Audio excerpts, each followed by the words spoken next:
Thank you for speaking to us. I'd like to begin by asking you, any country that has gone through a lot of trauma at the time of creation, it needs a kind of a closure. And Bangladesh never seemed to have got that. Do you think that this war crimes trial which is going on, that is going to give Bangladesh the closure that it desperately needs?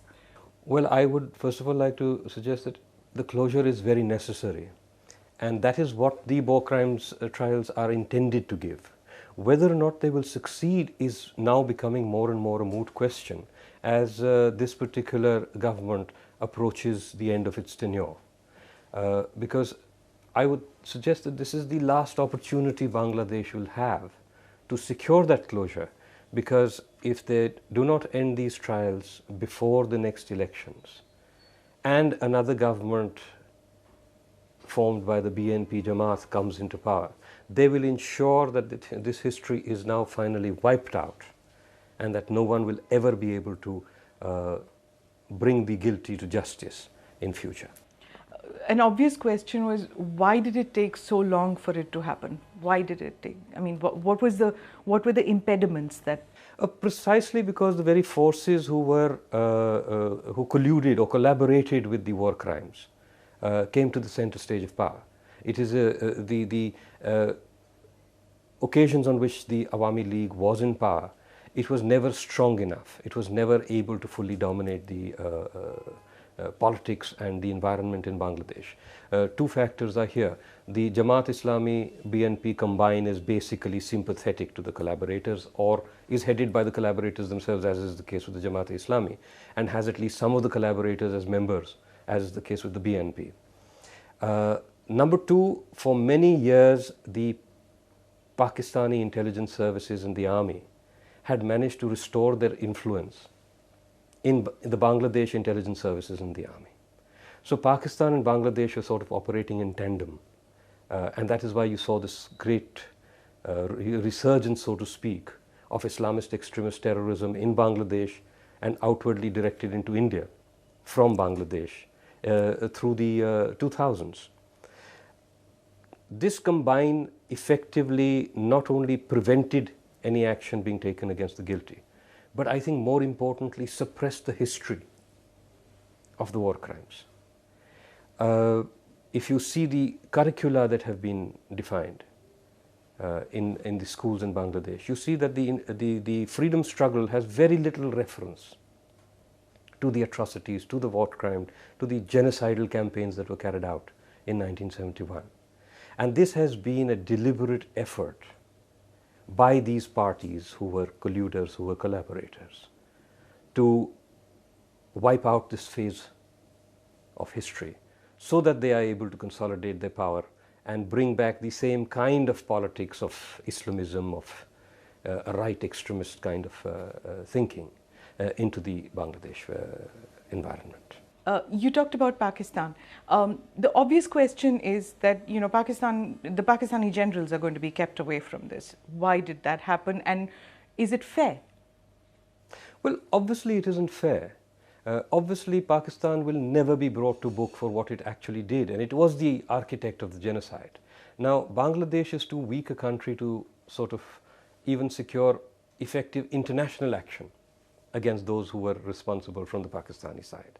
The best it can do, and the best it can even hope for, is to bring the guilty on its own soil to book. And even in that, I think they have embarked on a very, very uncertain gamble, because even within Bangladesh, the forces who today are supportive of the collaborators are a very, very strong political force. And Sheikh Hasina and the Awami League's gamble could very well result in its own, I would say, in a tremendous amount of political violence against these formations. You're using a very strong term. You're saying Sheikh Hasina it's a gamble for her. And it is a precarious situation that she is in, and if she's going in for a gamble, do you think that she could lose, and this trial is something that she could just withdraw the support that she's giving this trial, and it could all fall through? She will not withdraw the support. She is fully committed The Awami League and the groups connected with the freedom struggle are completely committed to this. But the gamble is whether or not they are able to complete the processes and bring the guilty to book before the next election. Because what we are seeing is another storm gathering. You see, one thing that you need to understand is the popular psyche in Bangladesh today. As a result of a very successful campaign over all these decades in trying to wipe out the memory of the war crimes, what you have is a younger generation, at least, people who were born not very much before the freedom struggle, or people who were born afterwards. So people who are in their 30s and their 40s, who have almost no sense of the enormity of what was done in 1971. The result is the BNP Jamaat-e-Islami, among their own support base and among fence-sitters and the undecided, have been able to project the entire war crimes trial as a show trial, as an effort to politically marginalize or damage the BNP Jamaat by the Awami League. So it's a partisan affair. It's not a real quest for justice. Now, this would appear absurd to anyone who actually has a memory of 1971. But it is not so absurd to a people who do not have a memory and whose the histories they have been taught have deliberately eliminated this How aspect. did this happen? This is what, it's so difficult to understand, especially for Indians. For us, it's impossible to imagine for any Indian to forget the trauma of partition. No Indian can forget the trauma of partition, though it's 60 plus years. Whereas, how has Bangladesh forgotten the trauma of its creation, where millions were killed, where they were raped, and it's just 1971 that it happened. So how did it happen that they've just forgotten or erased it from the memory? You how see, did this that is what happen? happens in controlled societies or societies that have been under autocratic rule for extended periods of time, societies that are dominated by religious ideologies, societies where education has a very, very strong overlay of propaganda, of ideology. The net result is that the children are brought up to believe what they are taught to believe. Okay. There is no context of questioning. There is no context of a constant reappraisal of history. The history that is taught in any event is a particular history. To say they have forgotten the trauma of the freedom struggle is wrong. They never learnt of it. It's like what happened in Pakistan. They don't believe that in 71 that they caused the rapes, that they caused the genocide. Most Pakistani children post 71 don't know that a genocide happened and it was caused by their generals, isn't it? Absolutely. Pakistan teaches a completely different history of the 71 war as compared to, say, the Indian perception or the international perception or the Bangladeshi perception. Pakistan has invented its entire post-independence history. In fact, it has reinvented its entire pre-independence to West Asia rather than to the subcontinent. That is what I mean by controlled societies, by ideologically overwhelmed societies, not just dominated but ideologically overwhelmed societies. Now, for many phases, except for the brief tenures that Sheikh Hasina was in power and the very short denial has been the integral element of all regimes, military and non-military. So when denial has been the integral element of all these regimes and it has passed through into the school textbooks, into the environment of discourse, you will be astonished that even today in the media in Bangladesh, the reportage on the war crimes is extremely subdued. The question is why? Because everyone lives in an atmosphere of fear in Bangladesh, thinking that if the BNP Jamaat come back and we are seen to have been advocating the trials, we will be victimized, selectively pulled out and harmed. And if you could briefly tell me what were the nature of the war crimes and, will there be closure for those who were victims of those war crimes? Look, I think if you want to summarize what the war crimes were all about, then the Pakistani commander in what was then East Pakistan, Niazi, he had made a declaration. He said, "I will leave a bastard and a mourning lamp in every house." That was the strategy. That is what they set out to do and achieved in significant measure. They raped as an instrument of policy. They tried in every home. The total number of rapes in that period of about March to December, about 8 or 9 months, was over 200,000 rapes, at least. And you know that rape is something that is often not even reported or mentioned. So 200 recorded rapes, close to 3 million killed, over 10 million refugees on Indian soil. And when killed, then you're talking about orphans, you're talking about families which have lost their bread, honor. Oh, absolutely. Well, you're also talking about that, but you're also talking about the sheer, you're very often not even talking about orphans, because entire families, men, women, children, everyone was killed. You're talking about the shock of a violence that those who have experienced it directly or indirectly, in their families, in their villages, as witnesses, they will never be, shall we say, healed. Why was the international community silent then and subsequently all these years? The dominant community internationally was silent because America was the dominant power then, as it is even today, and America supported Pakistan and did not want the truth of what was happening in East Pakistan to come out. And the Western powers, by and large, went along with this. And India could not, because its voice was not heard? India did not have that kind of a voice. India, I think, still has a very limited influence in international discourse.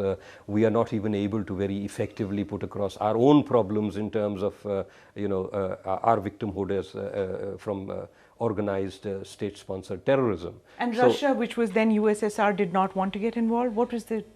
You see, there was no very active... Russia supported us clearly. When the Americans sent in their 7th Fleet, there was a quiet assurance on the Russian side that we are behind you. Fortunately, that never came to an actual confrontation. We don't know where it would actually have gone. Russia did support us, but again, the so-called international debate was really a Western debate. It was a debate dominated by the America-allied Western powers. If you had a voice there, you were heard. If you didn't have a voice there, you basically ranted into the winds, which is what we tried to do. This is not to say that all of the West ignored these things. There were several Western agencies who described this as the worst genocide of history. Even the Beatles had a song about Bangladesh. So you did have people making efforts to bring attention to what was happening in East Pakistan, Bangladesh. But the American hegemony was so immensely powerful that there was no question whatsoever of effectively countering it. Tell me, we helped in the creation, India helped in the creation of Bangladesh. After that, did we kind of just abandon them after that? Did we just like, we're done with you, we've created, we've helped you in the creation, but this war crimes thing, handle it on your own? Was that our attitude? I think it's far more complex. One, let's be very, very clear. India's foreign policy failures are too many to recount. India's foreign policy, particularly in the neighborhood, has been abysmal. Our whole orientation tends again to be Western. We want all our limited diplomatic resources are overwhelmingly concentrated in the West. So we did not have very much of what you would call effective management over here. Two, there is a conundrum, there is a dilemma. Too active a role in post-independence Bangladesh would immediately make a lot of people within Bangladesh say that India is behaving like an occupying power, or is trying to be the hegemon, or is trying to subsume the Bangladeshi identity and sovereignty within some inchoate, Indian dominance. Did the political parties then, did they give those feelers to India that stay away? Yes. Dissonant voices were always there. Even Mujibur, with all his gratitude to India, was also, was a sort of, please, hands off, let us do it ourselves. More importantly, I think nobody thought that you could say the Bangladeshi spring would be so short. 71 you have independence, 75 Mujibur is gone, and what the powers that come in after that are all ambivalent powers. They are powers who seek once again to harness the same Islamist, extremist kind of forces, the same politics that was the army mullah combine, which was dominating the politics of Pakistan, is restored after 1975 in Bangladesh, and very soon India is actively being pushed out. The only friend India has ever had in Bangladesh has been the Awami League, who are the only people, the Mukti Bahini people, the Awami League people, who have a memory, a hard, you could say, institutional memory of what was actually done in 1971 and the role that India played. Everybody else is, There are many who say that, India shouldn't put all its eggs in one basket, not just stay with one political party. We've always done that, We've always been with Sheikh Hasina. You need to understand what choices we have and can have. It would be wonderful if we could, be friends with everybody, but I don't think it is very likely that the Jamaat-e-Islami and the BNP are waiting for India to they would rather make friends with Pakistan. And in the polarized politics of this region, it is a stark choice. It is the one or the other. We would love to make friends with all the people who are blowing things up in India as well, but they don't want to make friends with us. So let's make it very clear. It's not a question of putting all your eggs in one basket. It's a question of discovering or determining who your friendly constituency is and developing relationships there. I don't think India has ever said that a BNP government is not acceptable to us. While the BNP was in power, I think continuous efforts were made even during that phase to improve trade relations, to improve relations on a number of other things, but nothing made any headway because Bangladesh was at that point of time being used as an active launch for terrorism against India. Across India's northeast, every single terrorist organization operating in India's northeast had safe haven in Bangladesh. Progressively, you saw more and more Islamist terrorist attacks occurring on Indian soil, in some sense having a Bangladeshi footprint. The Harkatul Jihad Islami Bangladesh was actively involved. A lot of Pakistani groups were transiting through, were being facilitated to operate through Bangladesh. So in these circumstances, to make this as some kind of a choice that India makes, to be friends only with one party, is not a correct representation of what the real options available. The option of friendship with the BNP Jamaat-e-Islami combine is limited by their own ideological bent and their own preferences. In conclusion, what I'd like to ask is that the war crimes trial, if it concludes before the elections that are going to be held there, is it going to rake up too many raw wounds, and is it going to cause too much of tumult in Bangladeshi society? Will it be able to contain itself within its democratic, boundaries out there? I don't think the war crimes trials, if concluded, will be defining in terms of what will happen to Bangladeshi democracy. Bangladeshi democracy has always been extremely fragile, extremely tentative. I mean, there's been recurrent army rule or proxy army rule. Even the interim government, the so-called caretaker government, the last caretaker government, was again a military-dominated exercise which extended its own tenure. Fortunately, they went back to the barracks, which is a wonderful thing. But let's understand one thing very clearly. This tension is constant. To say that the war crimes trials would exacerbate this tension, so let's do away with the war crimes trials, doesn't really give you a fair understanding of what the actual situation is. These tensions are going to come to a head before the elections anyway. War crime trial or no war crimes trial. If you have the top of the Jamaat-e-Islami and some people of the top leadership of the BNP in jail today, it is not the case that the JEI and BNP are a more disruptive and dangerous force in the streets. They are as dangerous a force in the streets with these people out, number one, and they would be as dangerous a force in the field, in the streets, even if these war crimes trials had never been set up. They see themselves, the politics of Bangladesh is completely polarized. The war crimes trials are doing nothing to deepen or widen this polarization. It is already completely polarized. So any instability, violence, disruption that occurs will occur whether or not the war crimes trials are in place. Thank you very much for speaking to us. You're Thank very you. welcome.